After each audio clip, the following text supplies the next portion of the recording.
kia là mà cái rồng vốn là ta là mình tu tu cái thiên tỷ là tu là ta là mình tu tu thì nó có cái này chung chút ít thổ quy thiệp chút ít thủ hiện ngoài dạng này chút và tiếp cầu hi cần rate đuổi vậy à và thiên thì xin số ama ăn phía xỉa mà đi à và tiếp cầu hi cần rồng vốn tu là xỉa mà đi chú bảo số chúng mình cần xỉa tu đó cho nên chúng cần chú số ta thì về bằng đại cần lên cái này apa hi anh ba về hi ngà i alarm để nó soi làm soi đó na và sẽ là soi đó nga chú chú ăn bia quay thì nó ra này à áo vắt thì nó bị đâm ra là quay nó xem rồi áo rồi áo thì nó so in chú ta chú nên yêu yên tĩnh hun cần bắt lại chú nên yên cái sự phát triển của sản xuất đi mình cái là sản xuất cái sự là work engine in đâu liền hết điểm chỉ trong cái sự chú ta chú cần trong trái phát triển của chú chết tuổi thu vấn cái ta mình cái là chúถ้าเราเข้าไปแล้วเสร็จแล้วนั่นละถูกนะครับเราเสียอินโดนั่นเด็กมันจังตัวเรียนถูกกันไปอ่ะกันจงใจสอนว่าเรียนมีแก่แล้วเจ็ดตัวแล้วกันตีสอนว่าเรียนอัปปาเอาอะไรนะวัยขัดมาเอาชุ่มสมเลยตัวเราที่สู้รุ่ยคนจู่บอกว่าถ้าเราเข้าไปแล้วที่จังกันเราติดตัวเทียนที่สู้จู่นี่จู่เกี่ยมันเนี่ยเราฟังกันที่มันจงใจในช่างสีเราเดี๋ยวเดี๋ยวเราพูดจงใจนี่ตัวอัดจงใจจัดอัดจงใจจัดจู่ตาจู่เรียนวันเป็นของอะไรกันนี่มีแก่ละค่ะ所以就打这种东西啦，这种东西啦你一种在นะค่ะปัจเจียนี่อันนี้เป็นช้างได้มาเส้นอันนี้มีสมบีประคันนัวช้างน่ะเห็นเจ้าดันเยลละตรงใจหนุนละบางอันเกเบรียลเมสเซนเจอร์ประเทียนทุกกิ่งตัวค่ะตรงใจช้างน่ะกิ่งตัวค่ะวันสองนี่น่ะเดียวกันเลยเดี๋ยวเขาจะนั่งลงตั้งจักรจู่อันตรงใจมีแก่ละอินโดมีน่ะมันสุดลังกุยาจู่อันเราเรียกข้าเราเข้าไปแล้วที่ลงเห็นสิข้า addiction spirit ข้าโอ้ข้ามีกังวลเวนัยเนี่ยอินเนตเองเราช่วยข้าวันก็วันนั้นข้าเรามันถูกตู้ข้าอีพัวเทียนนี่สู้ปุยตู้ตัวนี้นี่เท่ไอ้เจ้าราฟาเอลสุดที่ดำตัวนี้อะ healing angel สิดำนักกินกันราฟาเอลสู้ตรงขัดสู้ดูดลาอีเอ๋ข้า hospital ช่างดำตัวอินเตอร์เต้าเกี่ยวกับข้า grace อาเกียนโอ้ HIV positive อีที่ตัวรันนะต้องตรงใจตัวนี้ก่อนเขาว่าดีส่วนทางตลาดอีปกติมีคนเขาว่าก็จะเอาตัวสูตรที่กินไปแล้วก็จะการุณช่วยเมนเจดียส่วนการุณช่วยเมนเจติดตัวส่วนการุณนั่นตุกขัดเราที่เราขัดเลยเพราะว่าโอ้เสียวเราเลยตัวก็ขัดแล้วก็พูดว่าอันนู้นนั่นตุกขัดสวยเร่งค่ะส่วนจุดต่างบ่งบอกกันเช่นไปกราฟิกสามาอย่างจุดมีการกล่าวส่วนเรื่องบางนั่งมีการเปลี่ยนใจราฟาเอลนั่งมีการเปลี่ยนใจกันเองส่วนบ่งบอกกันการเล่นสกุลที่ก็ขัดไล่กับผู้ใดฝันเป็นตัวนี้รู้ตัวคนไม่หัวก็เสียราฟาเอลอะไรก็เสียจุดต่างจุดเทียนก็สิละราฟาเอลน้องมาเราเช็ดจันทร์เราที่กันเองส่วนการยิ่งพูดชาวจู่อีสวามีเราดำเราเช็ดดำนักเช็ดเราเช็ดกันที่เดียวดูตั้งกันเช็ดชาวกันสุขอิลูน่าหันเช็ดกันที่อาบูฟิกันที่ฮาเลลูยาส่วนดำร้อยกันดูตั้งกันตรงใจอ่ะไอ้ใจที่ positive ที่ดูรันตีค่ะอาการจะชั่วกันนะฮาเลลูยาอาดัมฟิกะอาดัมเราส่งส่งบุคคลชั่วฟิกันที่สุดตัวนี้กันจู่นี่เห็นกันเราโถไปเที่ยวเบียนี่กันเราบนฟ้าแล้วปามินมังโรตีลำปังนี่เราปัจเจียนถุยที่โถไปเที่ยวตัวนี้ปัจเจียนนี่กันตั้งที่โดนเราเจ้จู่บางส่วนตัวเด็กเขามีการตัวว่าสวยโดนนะส่วนโอ้เตี้ยจะสวยข้าแล้วนะวันที่เขาว่าเห็นมีกันสวยตัวจู่ราฟาเอลเกเบรียลเอามาเกเบรียลจู่เมสเซนเจอร์ปัจเจียนทุกกิ่งตัวนี้ปัจเจียนทุกกิ่งที่นั่นที่ตรงใจฉันนั่นเป็นแค่ที่ผิดตัวตรงใจฉันนั่นเป็นกิ่งตัวโอ้ที่ดีเป็นกิ่งตัวเกเบรียลนั่นเองmessenger of God เนี่ยปะเทียนทุรกิตัวนี้จู่อีกอย่างก็ที่นะถูกก็สวยเนี่ยสวยดูในตาทำลายโลกเสียถูกก็สวยอย่างก็ที่จู่เกเบรียลโลกเสียเสียที่จู่เองกันทุสวยค่ะ messenger อันนี้อันนี้นังมันนี่เนี่ยฟียส่วนที่ตัวอารมณ์นังมันนี่ที่เนี่ยอารมณ์ deliver ตัวนังมาจน delivery boy เนี่ยอันนั้นอะไรตัวรอน deliver ตัวนี้所以 Gabriel 啊，我是那说的，一吐水那 Gabriel 一头灰点说，一吐水他比人蛮写的多，一吐水他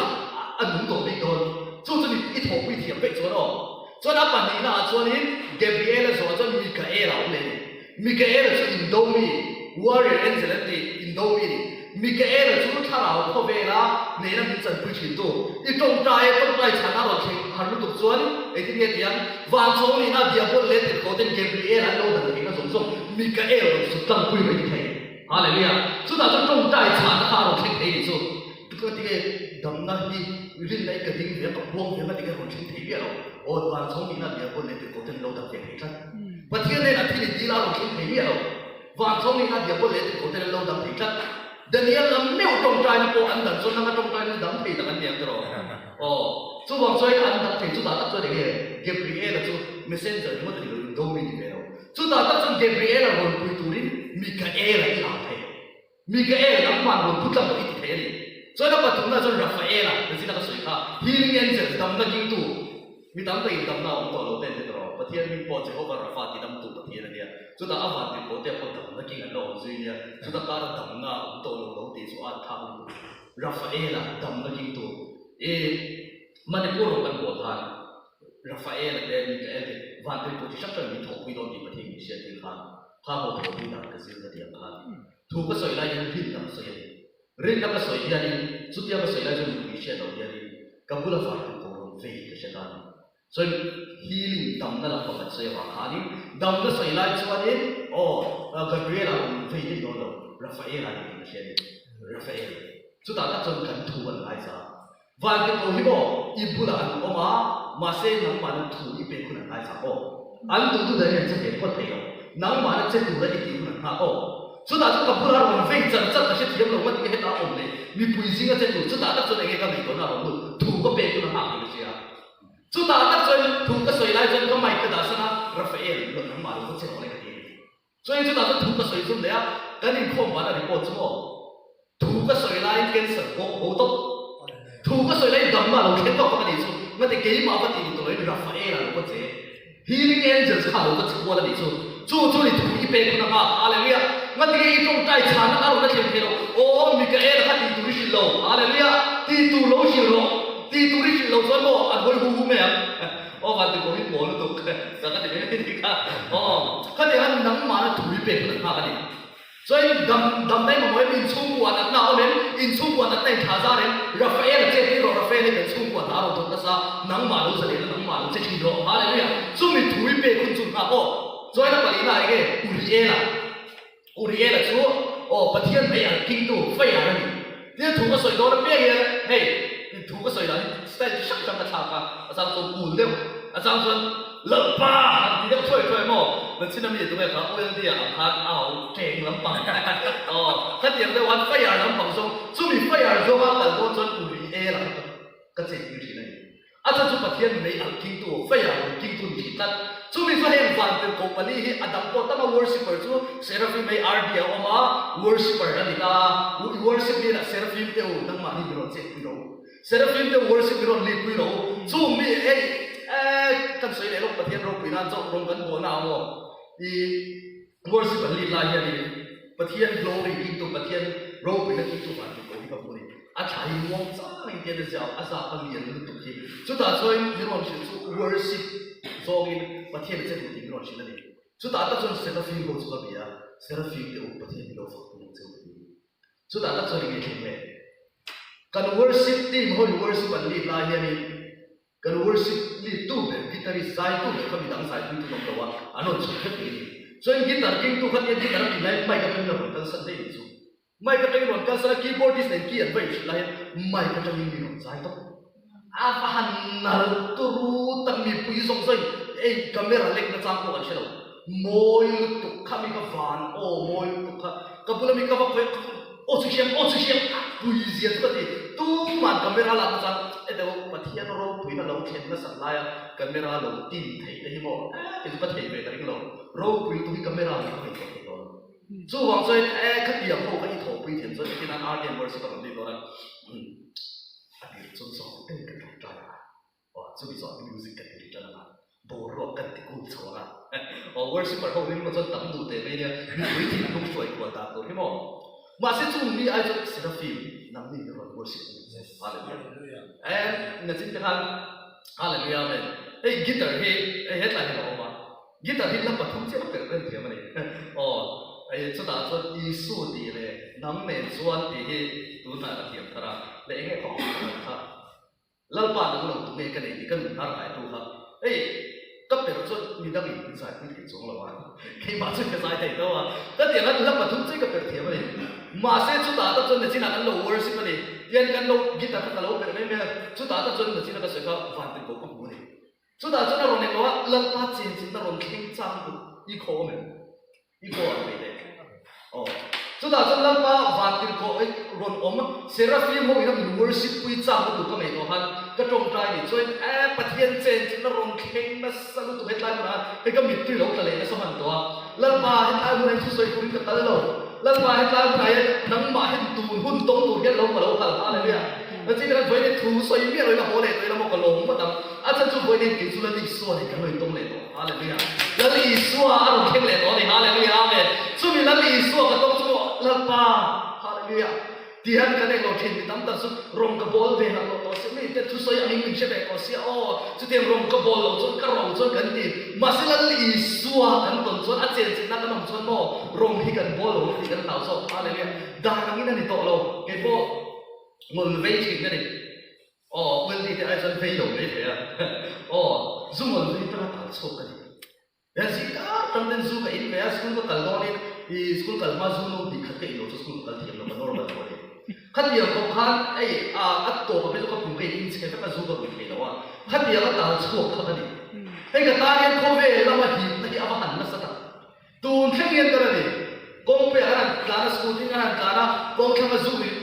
ริมลงน้ำชั่วฟังเชียนส่วนสกุลที่กันที่ดิ้งเงี้ยอะไรที่ตุยกันติลุตัวอ๋อก็จะสุดตุยจีกันเนี่ยซูกันเรียนตุยเราไม่ได้จะกลับพบไหนหรอกทิ้งกุยสังเกตกันนี่ก็ซุ่มในซุ่มโดมันจะมีสิ่งสั่นนะซาฟิจากกระดาษต่อไป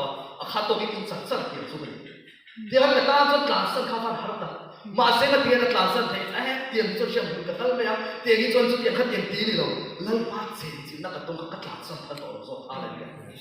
แล้วป้าเจนจินนักป้าเทียนมวยตุกดูอมลุตุกอะไรเนี่ยมันข้ามีกระตงเจียงลุตุกข้าวกันแล้วดูอมที่กันสั่นทันต่อเราอะไรเนี่ยมันจู่ว่าใจลายมันหลงกันแต่พอก็มาโมเปลี่ยนทันก็มาโมที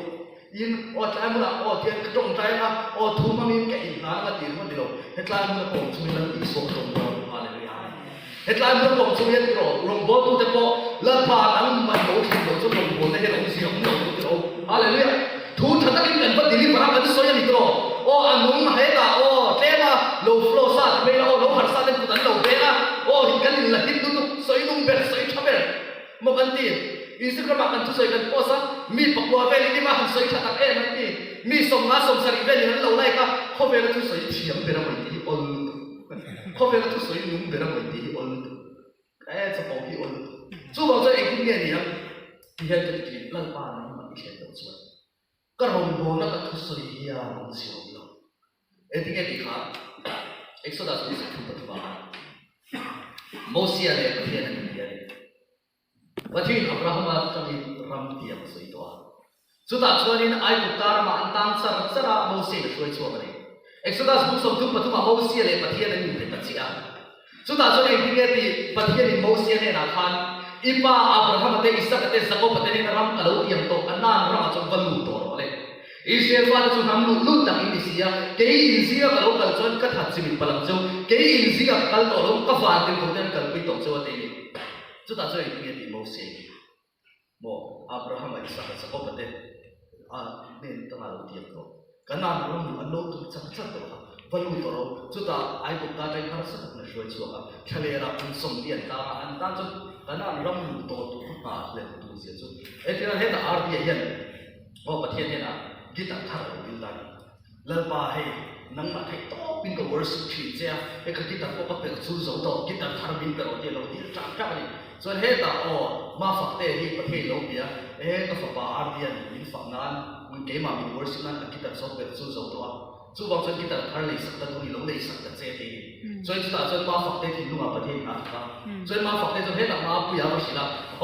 กวนเรามาเป็นเช่นนี้อาร์ดีที่เราไม่ใช่เราไม่มีให้กิจการเราเลยส่วนตรงใจนะครับประเทศวิเชียรที่ราดีส่วนสุดท้ายส่วนมาปุยส่วนอาร์ดีส่วนไม่ใช่ละส่วนมาฝักเตะส่วนที่ตรงใจนะครับประเทศวิเชียรที่รากิจการทำให้ดูสองแบบเฟนเดอร์เจ้าสิ่งของมันตัวรู้องค์ตลอดจู่ๆก็เราเลยสังเกตที่ตั้งสิ่งนี้เดียวเลิกบ้ากันเราไม่ได้กลั่นบ้ากันตลอดประเทศเราโน้นเวลาพูดต่างสุดที่เราไม่ทราบเราไม่จะมาyes กันเดี๋ยวเราไปมันถ่ายตลอดมาส่งสมาเราคุ้นข้ากันหันหาเลยเรื่องหาแล้วนะโฟล์มาแล้วก็ดูเลยกันต่างมาแล้วตลอดถ้าเดี๋ยวเช่นโมอับราฮัมอิสระสักปะเตนะอันโลภะทะเลรักคุณสมนิสวนอันโลภะโตกันนั่นเรามาจนบรรลุตัวเรา này tiếng thì ai thì hallelujah Moses cho các hàng tụ chiêm ta Moses các bạn thiên này là cái nào nó mà không được tụ rồi ngắt tiếng cái nào nó mà tụ rồi thì hiện thì ít chế chữ nó để lâu xuân khơi muốn nào mà cái ít chế chữ nó để lâu xuân aga phải sari ram duam khơi du lên cái tuổi duan ram body se lal pa chế chữ nó để lâu xuân mà anh được thế sao chú mình để lâu xuân khơi muốn nào mà cái tụ rồi tốc này à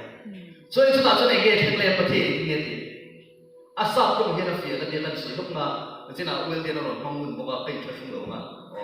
My presence will go with you and I will give you rest. Các chuyện tiếng cái này là các chuyện chính là cho anh ác ở bây giờ mà chúng ta cho anh phát triển là cái gì? Mà rồi anh cái nào nó mà khơi du lên cái chuyện luôn nó mà rồi nó đi buông thì soi ngay rồi. Hallelujah. Rồi nó ông nó cho anh phát triển chính là cho Ilang mga tusoy hinumro sa inyo tusoy nunahan son na ang lawa. Katong tayo sana ibunahan son na ang lawa. Edik sana tayo sana nahan son na ang lawa. Zui kate nahan son na ang lawa. Hallelujah, amen. Lari sana ilong larta na nahan son na ang lawa. Son na sunan pachin. Amen. Hallelujah. Heta cho hin son na. Hallelujah. Heta cho hin son na ang lawa. Lần bài đi chơi là để lo cho thùng sôi lần bài đi chơi là để lo cho thùng cơm lần bài đi chơi là để lo cho hệ game bị cắt trật tu lo lần bài đi chơi là để lo cho hệ game cắt start tu lo lần bài đi chơi là để lo cho brain program cắt start tu lo đàn nó kịch lắm mình sụp ơn đàn nó thì hệ mình chịu sụp ơn lo mà sẽ có một số lần bài cái gì cũng được làm làm thế nào, hết lại cái việc suy nghĩ cái gì sẽ thế nào, lần ba làm suy nghĩ thế, lần ba nắng mà anh tồn sẽ chuan ngô, anh luôn bị anh thả thôi, hallelujah, cho nên chúng ta đều phải tu sửa, rồi bố tu thì bố phải, cần luôn bị đi đóng làm tu tu, cần luôn bị thả đó làm tu tu, anh sẽ làm mà cho. Hallelujah, it's not going to try that. Lần ba hiểu về việc thật sự tu được đi về phía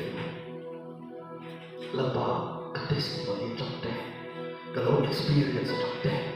cái sáng môn để sáng trong số sự tu các bảo ưu tu, mà sẽ lần ba năm mà hiểu tiền tu lộ cho cái sự tu lộ, lần ba năm mà lại phá tích lỗ khởi lệ to lộ cho cái sự tu lộ. Hallelujah, chúng ta sẽ có bảo cái này.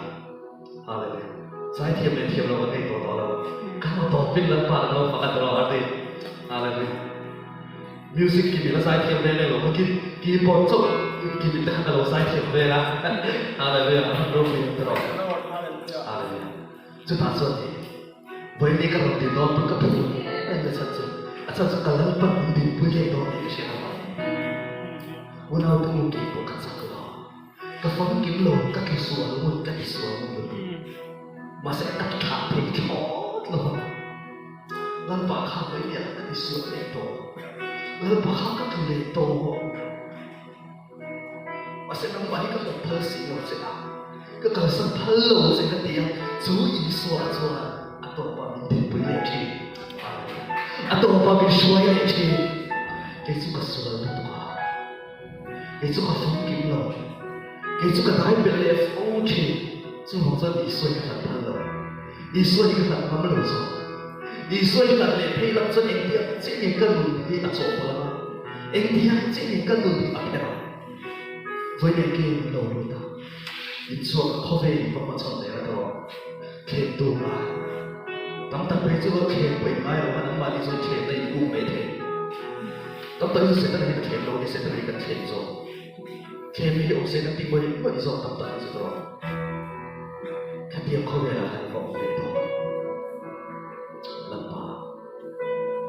đến lâu rồi các bạn chọn làm tổ nào lần ba năm mai các bạn sẽ trong bất thiên thì là hiểu sự chia nào các nên là em buồn ăn những mất lệ tê cái chuyện về trọng hiện bất thiên cái thật sự không có tôi luôn luôn lại trong bất thiên những chỉ sáng này buồn Jehovah Rapha, Jehovah Makadesh, Jehovah Sikenu, thiên linh sáng rồi hình buồn này, chúng mình cho mình cầu đó, chúng mình cho mình cầu đó một tí nữa, rồi hãy cần siêu đó đó, mà thiên linh mình sáng sáng mình cầu thiên,所以chúng ta所以chúng mình cho mình cầu đó, thì chúng mình lại cho mình thiên linh, thiên God thì gọi là những lúc mang lo thiên diệt thiên.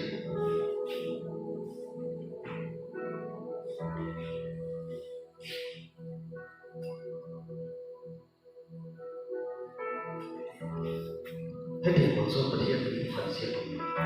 ประเทศกับอันลาวเนี่ยอันลาวพวกในประเทศนั้นเลยสุดที่ผมจะเป็นสุดที่จะเป็นเกาหลีสุดที่จะเป็นที่เราสุดที่จะเป็นเกาหลีเนี่ยมีสามส่วนในตัวมีงานส่วนนี้นะผมส่วน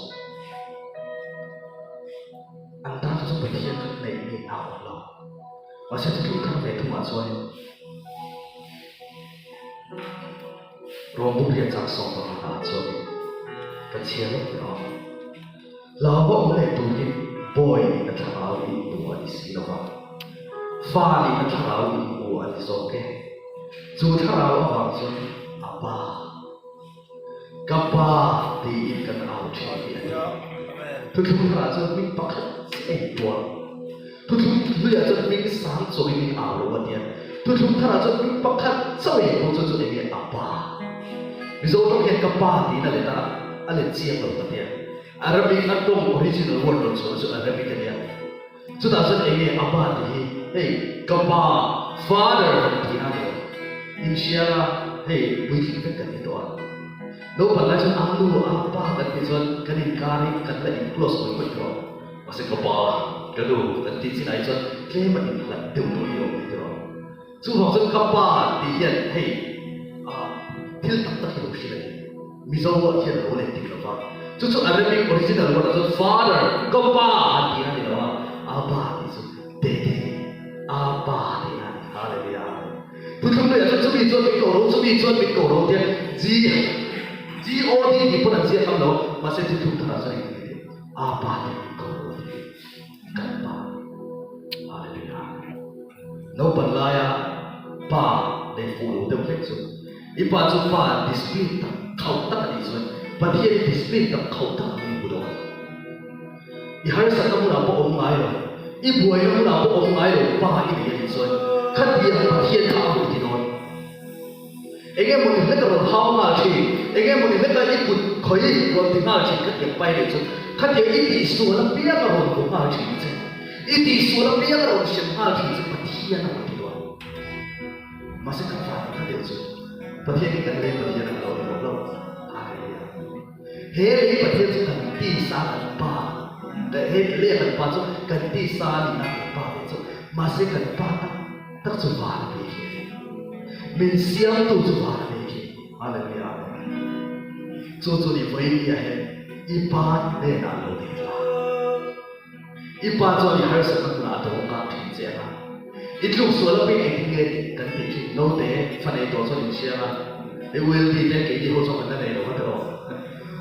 ฟันไอ้ตัวส่วนเชียร์มาเต้กันเช็ดดีส่วนเราถูกเสียไอ้กันติดไอ้ลูกเนี่ยนั่งมาหักกันซิ่งเลยเสียดีโน้ตปองจงโปรดจงเสียที่ตัวมันตู้มันทีเนาะมาเต้มาเล่นโถเลยกันเช็ดกันที่เลี้ยงโอ้มันเนี่ยกันสิ่งที่เลี้ยงตัวอีกการจัดตีเลยแล้วอีส่วนก็มีหลังสิ่งจัดเป็นตีจงโปรละเฟียเราการที่ยังจัดตีเลยขั้นแต่อีโลมันตีเลยปานนี้ขันบอกมันตีเองมันคงตัดไม้ลงตัวเสียมันตีเองที่คู่เลยมันตีเองที่ไม่ตีเลยโอ้โหมาเถอะโทรเราเลยเกี่ยมากับการพูดเสียเกี่ยมากับเสียงพูดเสียสู้ป้าสู้กันเถอะฮาเลลูยาประเทศก็เป็นอย่างนี้อาบาโอเลนบ้ากับประเทศนั่นที่เดียวทุกส่วนกันอีกบ่ป้าอาบากันไล่วันนี้มาเกิดกันอีกกันที่เดียวอามาขี้อะไรนายฮาเลลูยาจงวันนี้เกิดจากตัวเจ้ากันประเทศมาให้นะอย่างที่เดียวดีค่ะ so ko pala ito ba na buli sang so ko le sang le sa so ko so pathian so mai na ande ate pathian so mai na ande na ate so etina he ka fo nun moy so fo na ate ka te ande na ne nun moy so fo na ate ka te do ande he ka tin ni ka ni awai ka fo ka du na te ka ta tha ka du na ka na ka du na ni ka pe ka te ka thil le na dia ka du na ka la boa ka du na te ki so te ka le na ka be e ro chu ka le na ro ka ni na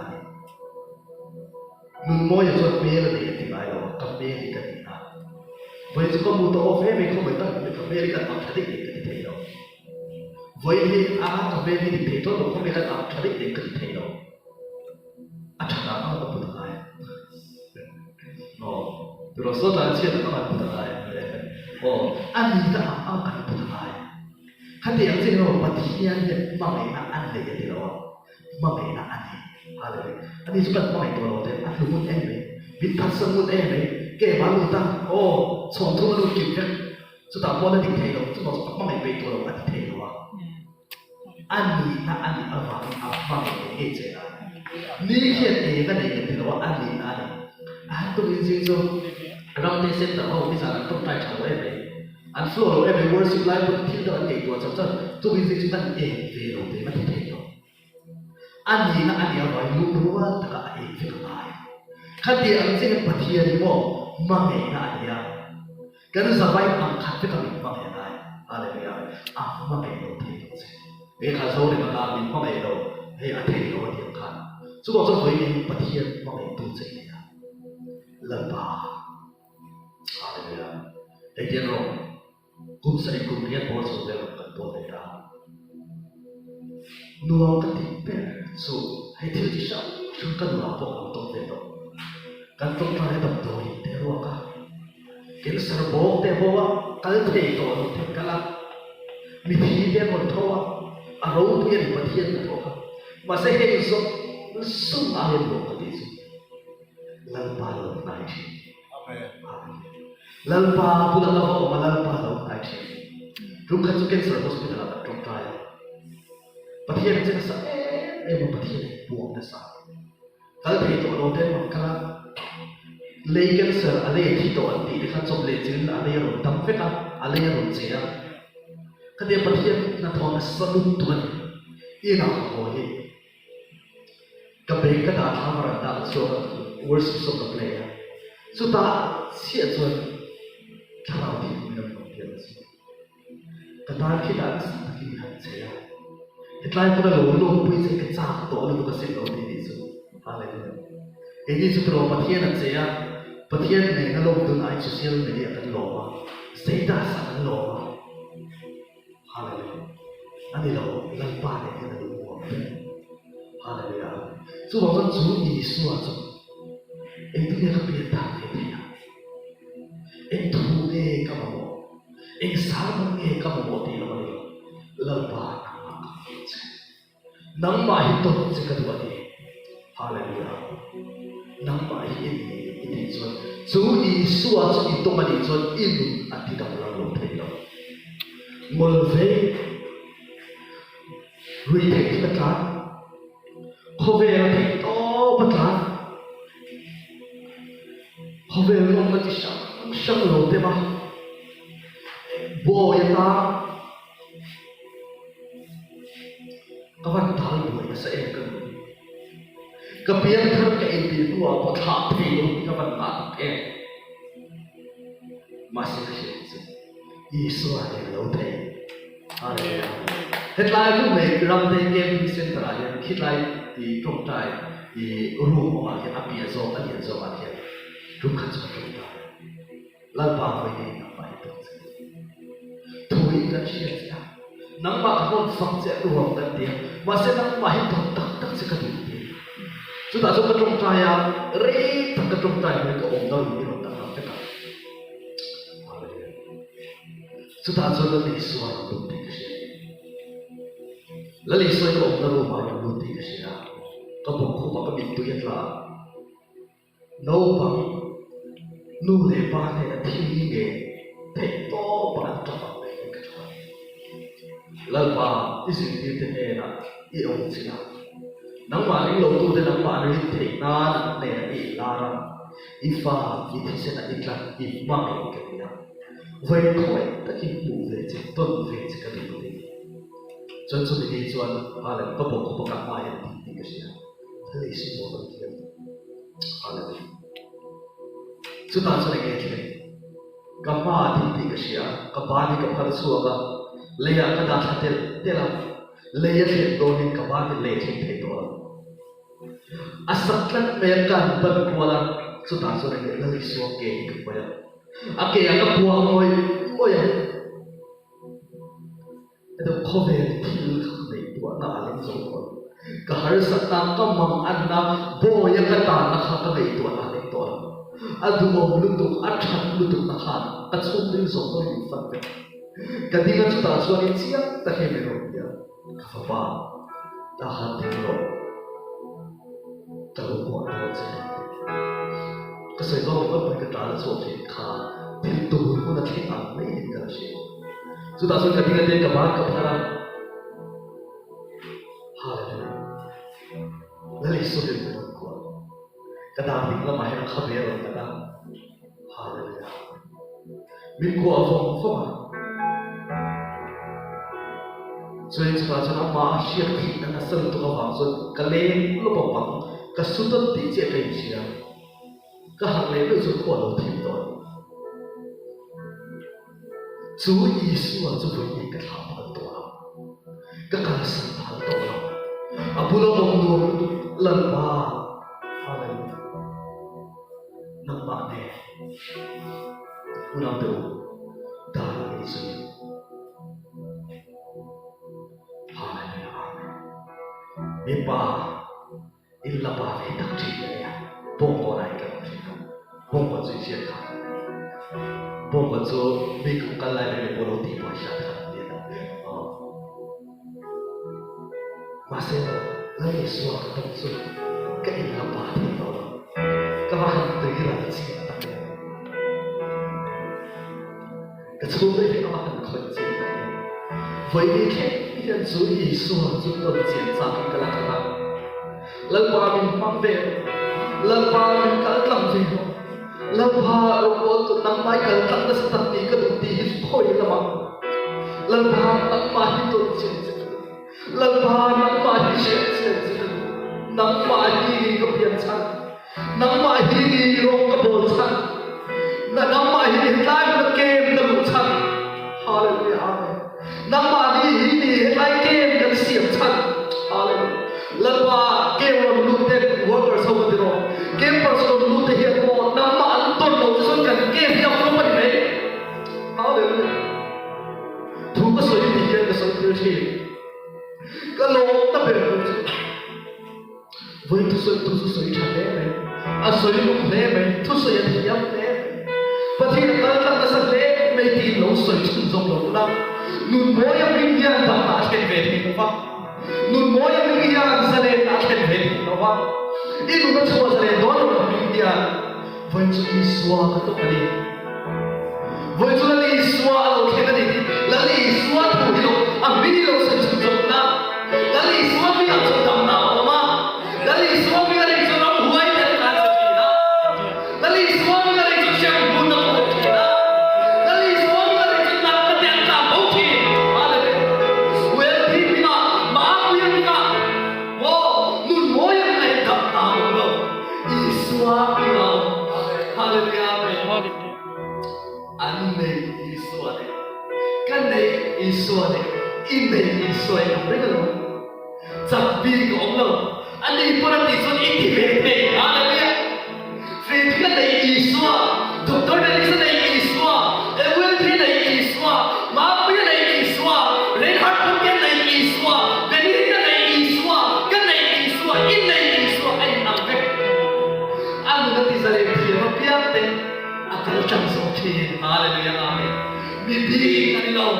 lalu pada mampi cái nào itu na Isu alo di sana Isu alo sana su Isu itu emo akal chẳng Hallelujah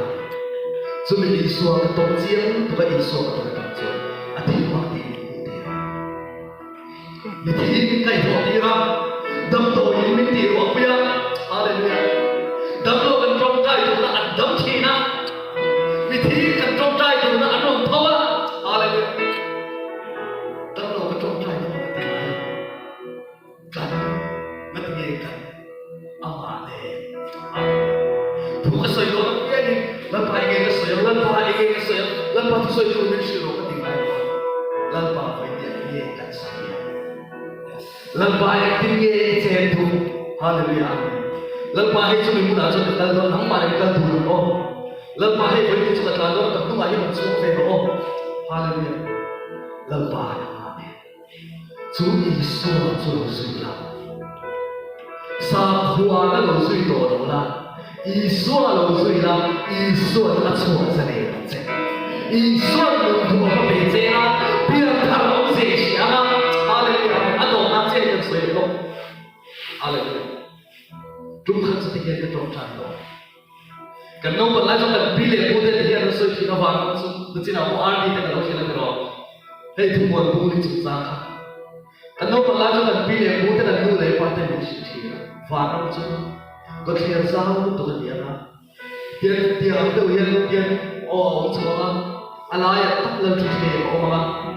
Quran phải cần hàng bất kỳ cái gì để làm thể hiện cái tổ chức gần xuống của nó ông xin được rồi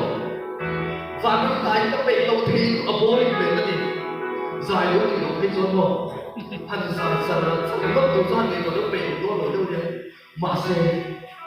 lần qua sẽ thêm cái hàng thêm vé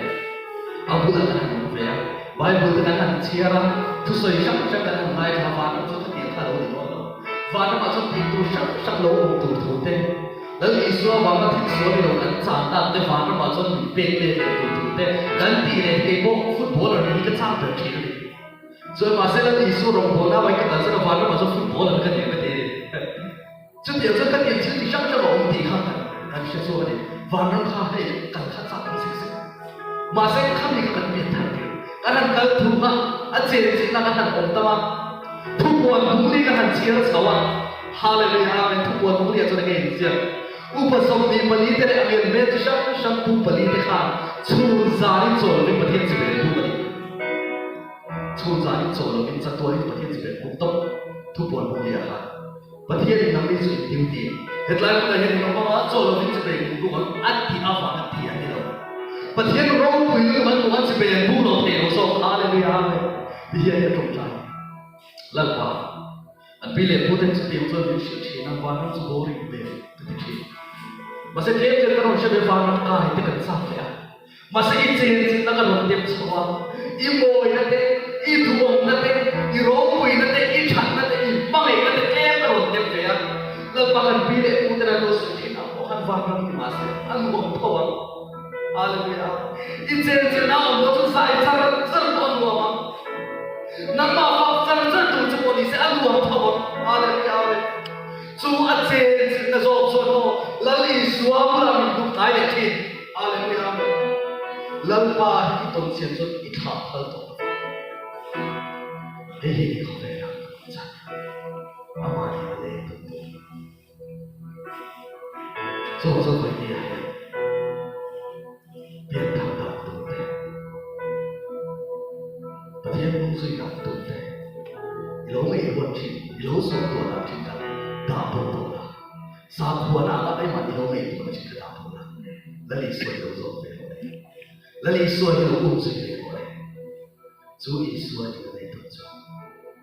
อีมันทำเป็นสิ่งที่เราไม่ช่วยเสียบุญไม่ใช่รู้ขันไม่สุขแล้วชิลเขาว่าอาฟิอาเกย์กันสุขแล้วจะไปไหนดีกว่าตรงนี้อินเตอร์บุญกากาโลกกาโหดจังเลยส่วนเรื่องหนุนไล่เป็นสเต็ปหนุนไล่เป็นอะไรโลกตัดจุยสเต็ปหนุนไล่ก็ชัดเลยมีเอ็นลุยลุยกันเฉียดไปเลยอะไรเป็นกิโลเมตรชีวิตตัดสับชัดpolice station พูดแล้วสู้กันที่ pass ทุกคนสู้กันอาจจะข้ามไล่กันเฮ้ยอันนี้เราเซ็นสตริกเสียสู้ว่า police station พูดแล้วที่ pass นะที่เกิดเราเป็นอะไร police station step pula tak so kali pas ni fai dora so boy kada se police ro uncho tho min som tho mani pe ku enge mani sa ku ma ku ro ku sari ku vera kan fai do so na kan ba mi do na thik sui thik pe ta mi do la sia bo le ma se kha de me me ka pia thar ma ka thui ver so sil cha ke ni masih lagi Isu aku kesaya Isu aku umsue Isu aku sama haleluya amin तो ये जो स्पीक करते भी इतने में बोले स्पीकर को मैं दिखा आया मासे तो उठे तो भी दिखा वो तो जल्दी भेज देना तो रंग शब्द मिलकर कोई हम छोड़ते भी स्वाति रहा खोबे नहीं वाले के सुने भी बोले अम्मा तो वो वाई तो बेटा दूर तक सो आरवी के कंकल masih tu nak thong na teng suat dia haleluya arong kan bola kan mino support sui poi lo ta em kan van lo ta em mino trong trai sakat ti ta ro bi me ting mal som te kha si kan lo du ve ti in chu na chu hai la wasi khoi ta la ma hi min van som sia em sia cha mai ni lo Bhutan te min kal tira Nepal te min kal tira India ko bui ber per min kal tira Thusoin Chutala kan kal na thek tala minister kan kal na tul zong sa amin shuai kwala amar bui khet nei nei mi ten enata man ti ro khamo lampa ha ro ti ta hallelujah amen lampa hi ba kan choi sa to ta te voi ne na khet chi ko ma ko hi ma ro ye ma se he ni lo ko tam tak to bu kan nei ti ya hallelujah lekin akan ram pe ko chang kam se na te ro ro ko te ko an speed pula to ko ro ram te ko kala na chula so na so ko jon private se te ko bata nei ve ve se trauma pate hallelujah lampa he ka ba zui thon lo unau to amba mo roi ada su te kan kan e ko mana ko udde ko mana ni so ahan thik ta kun no bok te ni kan mase voi mi acha hallelujah amen lampa thao so ke ti thawa min so ma hallelujah ama so no ngai zo kan nei ve pa na lu le pa te you know be to ko be trin tum khan pe ko ba kan sa ta kan lu you know ya ka fa hi ko be trin lo be to lo te you know te kan sual tu sumol be kha aba han sa ta te ta an ina kan le ki mo min mel zu ku so masih tu nak lan pa ba kan do se to pe pe hallelujah itu kun do be ba be sia ta lali suan ku se ka ba enjoy sia ta em chu wang soi itahan kun la oma hallelujah lali suan ku mi ron sui la i chi lo bin so se tu na yen te ro ti se mo i ro po na te lal pa lali suan ku ki sui na he top san la i piam thar tho ka ba ro si kal tho top san la che exactly trillion so kan pe che ro ti se billion po lo million po lo billion po lo trillion kan pe che ta se phal lo ano nai to po che che en sa la na ten ka sa le phal lo hallelujah chu zo chu ni varma hallelujah ye ka dei po thi dal pa ta na har sa chu kan lo ti te kan lo pe lekin a varma kan ha chawa kan rin lo de ka kha bi tu ma thui soi awa kan tlan ni ka thi ve the sin dia bi lo chi ve tu te tro ma boi warana sia kan bi suna ri ron kal swa ya wa ka he jam chin thai shi si ma mi kha ka ya tlan mun ka the ve the pha si dia wa bi lo chi ve tu te hallelujah itu me to de su tu ka sa to ani kan ne na no to do ni he mi he poi sa he ba sha ba lo ek phil dam de ba ka thi plan thot lo rui the thi ne ka thi phal lo ba bipat me chi an ne ka thi phal lo ba zule sa ye ka phal lo ba la na ka thi phal lo ba ka ma te to ka phal lo aman ni ron som ni ko be ke ka som te no so ama zo kho be la chin ti na ko ma ni ron som chu tu na so tam ma ki ka som te no so ko sui te no so 主保说回避啊耶，哈利路亚，哦，耶稣的宗堂，耶稣啊做 future 呢，耶稣啊做保护你呢，阿妈呢不用看的，不用看的，一件波，一件你做多看。Sekarang di sini coba tuh, voipi Thursday ya, Friday lo, lepas tuh si auto, nama tuh ini sekarang, nama tuh ini sekarang, work kerja tuh tuh, lepas ini tuh di leso auto, hei ayah saya tuh sedih tuh, hei ayah saya tuh buat